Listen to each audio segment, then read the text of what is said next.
할렐루야. 오늘도 새 아침을 허락하신 하나님께 감사드리며 매일 말씀으로 주님과 동행하는 여러분이 될 수 있길 바랍니다. 오늘 9월 7일 월요일 묵상할 말씀은 고린도전서 10장 23절에서 11장 1절입니다. 모든 것이 가하나 모든 것이 유익한 것은 아니요 모든 것이 가하나 모든 것이 덕을 세우는 것이 아니니 누구든지 자기의 유익을 구하지 말고 남의 유익을 구하라. 무릇 시장에서 파는 것은 양심을 위하여 묻지 말고 먹으라. 이는 땅과 거기 충만한 것이 주의 것임이라. 불신자 중 누가 너희를 청할 때에 너희가 가고자 하거든 너희 앞에 차려놓은 것은 무엇이든지 양심을 위하여 묻지 말고 먹으라. 누가 너희에게 이것이 제물이라 말하거든 알게 한 자와 그 양심을 위하여 먹지 말라. 내가 말한 양심은 너희의 것이 아니요 남의 것이니 어찌하여 내 자유가 남의 양심으로 말미암아 판단을 받으리요. 만일 내가 감사함으로 참여하면 어찌하여 내가 감사하는 것에 대하여 비방을 받으리요.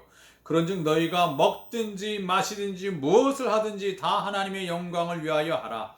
유대인에게나 헬라인에게나 하나님의 교회나 거치는 자가 되지 말고 나와 같이 모든 일에 모든 사람을 기쁘게 하여 자신의 유익을 구하지 아니하고 많은 사람의 유익을 구하여 그들로 구원을 받게 하라.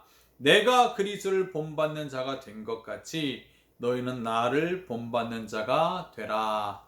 아멘. 오늘 말씀의 핵심은 다 하나님의 영광을 위하여 하라라는 주제입니다. 본문에 보면 시장에서 파는 고기, 그것들이 대부분 우상 제물로 바쳐졌던 음식이죠. 그 음식을 먹어야 되느냐 말아야 되느냐 취식 문제로 갈등이 있었는데 바울이 오늘 그 갈등에 대한 결론을 내리고 있죠. 바울이 제시한 신앙 원칙 3가지가 있습니다. 3가지. 첫 번째는요, 성숙한 자는 우상 제물을 먹을 자유가 있습니다. 하나님이 다 주신 것이다. 나 감사함으로 받으면 버릴 것이 없다. 먹을 수 있지만 이 먹을 수 있는 자유와 양심이 있지만 혹시 미성숙한 성도나 타인이 그것이 부담이 되거든 성숙한 자가 정말 절제할 수 있어야 된다. 자유가 있지만 절제할 수 있어야 된다라는 것을 말하고 있죠. 두 번째 원칙이 있습니다. 남의 유익과 덕을 세우는 것을 선택하라라는 것입니다. 그러니까 성숙한 성도는 자기의 유익이 아닌 남의 유익을 구하는 자로 살아가야 된다는 것이죠. 일시적인 자기 유익이나 자기 만족이 아니라 다른 사람을 구원하기 위해서, 곧 영원한 유익과 영원한 만족을 위해서 나는 기꺼이 다른 사람의 유익을 위해 구하는 삶을 살아야 된다. 그래서 무엇이 더 옳고 그러냐? 그 기준 중에 하나가 뭐예요? 일시적인 거냐, 영원한 거냐? 여러분은 영원한 것에 무게중심을 가지고 살아갈 수 있기를 바랍니다. 세 번째 원칙이 있습니다. 무엇이죠? 너무나 중요한 말씀이죠. 오늘 말씀의 핵심이고 사실은 모든 성도들의 삶의 궁극적인 기준과 표준이죠. 그게 고린도전서 10장 31절이죠. 여러분들이 가능하면 다 외웠으면 좋겠습니다. 그런즉 너희가 먹든지 마시든지 무엇을 하든지 다 하나님의 영광을 위하여 하라. 할렐루야. 이 말씀 다 암송하고 암송한 말씀대로 정말 어떤 일에 갈등이 되고 또 거침돌이 되고 이 말씀 가지고 판단할 수 있었으면 좋겠습니다. 그렇습니다. 우리의 궁극적인 판단과 삶의 기준은 하나님의 영광입니다. 하나님께 영광이 되냐 그렇지 않느냐 이거 가지고 판단하라는 거죠. 우리의 자유와 우리의 양심은 우리 것이 아니라 타인의 양심과 유익과 신앙생활을 위해 절제하는 것이 성숙한 성도의 덕목인데, 더 나아가 먹고 마시는 문제뿐만 아니라 모든 삶의 판단 기준이 뭐다? 하나님의 영광을 위해 하느냐 그렇지 않느냐. 그렇습니다.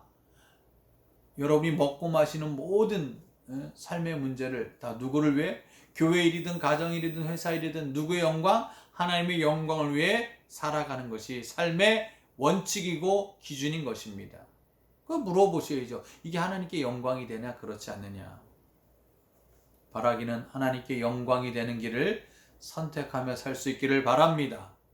이렇게 말하고 나서 바울이 11장 1절에 뭐라고 말씀했어요? 내가 그리스도를 본받는 자가 된 것 같이 너희는 나를 본받으라. 참 바울이 부럽습니다. 나는 예수님을 본받지 않았느냐? 너희는 나를 본받으라. 저도 예수님을 더 닮길 원하고 예수님을 닮은 또 저를 통해 우리 성도들이 닮고 우리 성도들의 그 모습을 보고 우리 자녀 후손들이 닮아가는 대대손손 예수를 닮아가는 예담 가정, 예담 부부, 예담 우리 후손들, 예담 다음 세대가 돼야 되지 않겠습니까? 그렇습니다.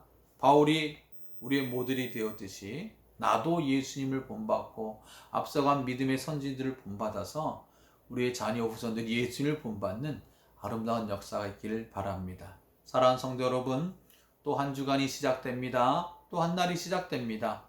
하나님의 영광을 위해 살아가는 복된 한 달, 그리고 어려운 시기 가운데 그래도 하나님의 영광을 선택하며 살아가는 여러분을 통해서 하나님이 기쁨을 받으시고 하나님께 여러분의 삶을 주장하실 것입니다. 이 은혜와 복이 있기를 우리 주님의 이름으로 축원을 드립니다. 기도합니다.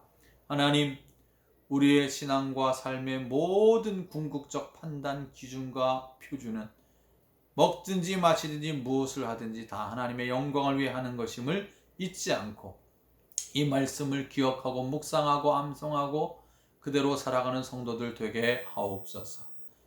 이 아침에도 기도할 때 저들의 기도를 받으시사 응답해 주시사 병이 떠나가게 하시고 물질에 묶인 것 풀어주시고 인간관계 문제 해결해 주옵시고 저들이 삶의 자리에서 오직 하나님의 영광을 위해 살아가게 하옵소서.